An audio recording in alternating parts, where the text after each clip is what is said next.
Pernah kepikiran gak sih, apa sebetulnya resep buat bikin sekolah yang gak cuma aman secara fisik, tapi juga benar-benar nyaman dan suportif?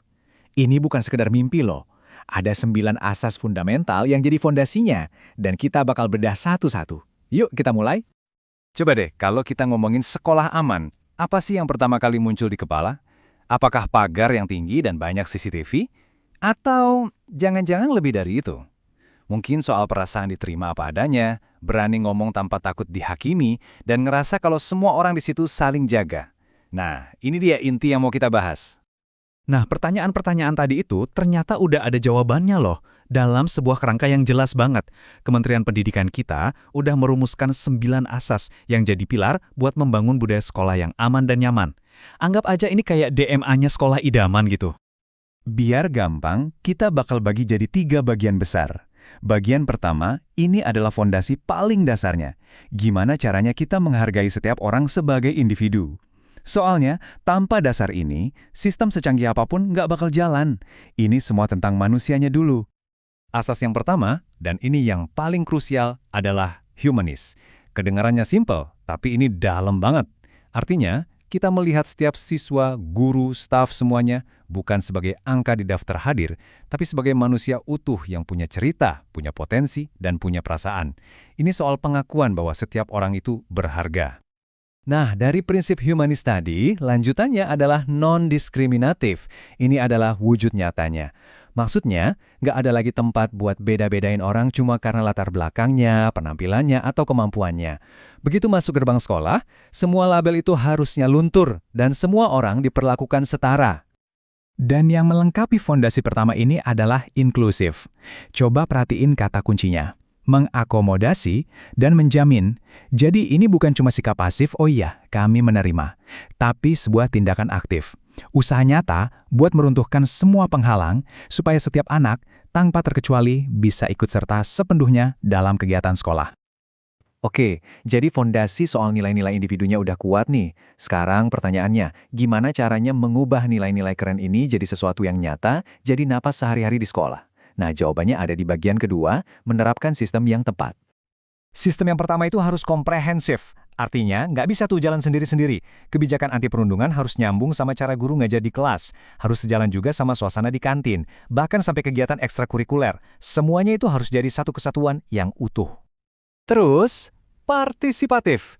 Ini juga bukan sekedar nyediain kotak saran yang nggak pernah dibuka. Partisipatif itu artinya suara murid beneran didengerin waktu bikin peraturan. Masukan dari orang tua beneran dipertimbangkan. Ini soal rasa memiliki bareng-bareng terhadap budaya sekolah itu sendiri. Dan yang ini nih, ibarat kompas moralnya, asas kepentingan terbaik anak. Jadi setiap kali sekolah mau bikin keputusan besar, mau itu soal kurikulum, renovasi gedung, atau aturan seragam, pertanyaan pertama yang harus muncul adalah, apakah ini yang terbaik untuk anak-anak? Titik. Oke, kita udah punya fondasi penghargaan individu, udah punya sistem buat menjalankannya. Terus, tujuannya apa sih? Nah, bagian ketiga ini ngomongin soal hasilnya. Membangun komunitas ideal. Wujud sekolah yang kita tuju itu sebenarnya kayak gimana sih? Di dalam komunitas ideal ini, yang pertama ada kesetaraan gender. Artinya, kesempatan buat jadi ketua OSIS, milih jurusan IPA atau IPS, atau mimpin proyek, itu terbuka sama lebarnya buat laki-laki dan perempuan. Nggak ada lagi tuh peran-peran yang dibatasi sama stereotip gender. Selanjutnya adalah harmoni. Ini bukan berarti nggak ada konflik sama sekali ya. Konflik itu wajar. Tapi ini tentang gimana cara kita nyelesainnya, yaitu dengan cara yang dewasa dan saling menghormati. Ini soal menciptakan interaksi yang beradab setiap hari. Inilah detak jantung dari komunitas sekolah yang sehat. Dan yang terakhir, yang ngiket semuanya adalah berkelanjutan. Soalnya membangun budaya aman tuh bukan lari sprint, tapi maraton. Ini bukan program tahunan yang heboh di awal terus dilupain, ini adalah komitmen jangka panjang yang harus terus dijaga dan diwariskan dari satu angkatan ke angkatan berikutnya. Jadi, setelah kita lihat ke-9 asas ini, gampang banget ya kalau kita cuma nganggapnya sebagai sebuah checklist yang tinggal dicentang. Tapi kalau kita mikir gitu, kita salah besar.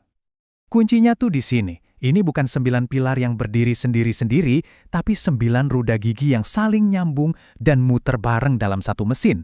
Kita nggak bisa punya lingkungan yang inklusif kalau asas non-diskriminatifnya diabaikan. Dan semua ini nggak akan berkelanjutan tanpa partisipasi aktif. Semuanya saling menguatkan satu sama lain. Jadi kalau kita urutin lagi, alurnya itu logis banget. Semuanya berawal dari yang paling dasar, hargai setiap individu. Nilai-nilai itu kemudian kita jalankan lewat sistem yang tepat. Dan dari sanalah kita baru bisa mewujudkan visi kita bersama, sebuah komunitas sekolah yang ideal. 9 asas ini ngasih kita cermin yang kuat banget buat refleksi. Dan ini membawa kita ke satu pertanyaan terakhir buat direnungkan. Kalau kita lihat lingkungan sekolah kita masing-masing, dari 9 asas ini, kira-kira mana yang udah kuat dan mana ya yang paling butuh perhatian lebih untuk diperkuat? Jawabannya ada di tangan kita semua.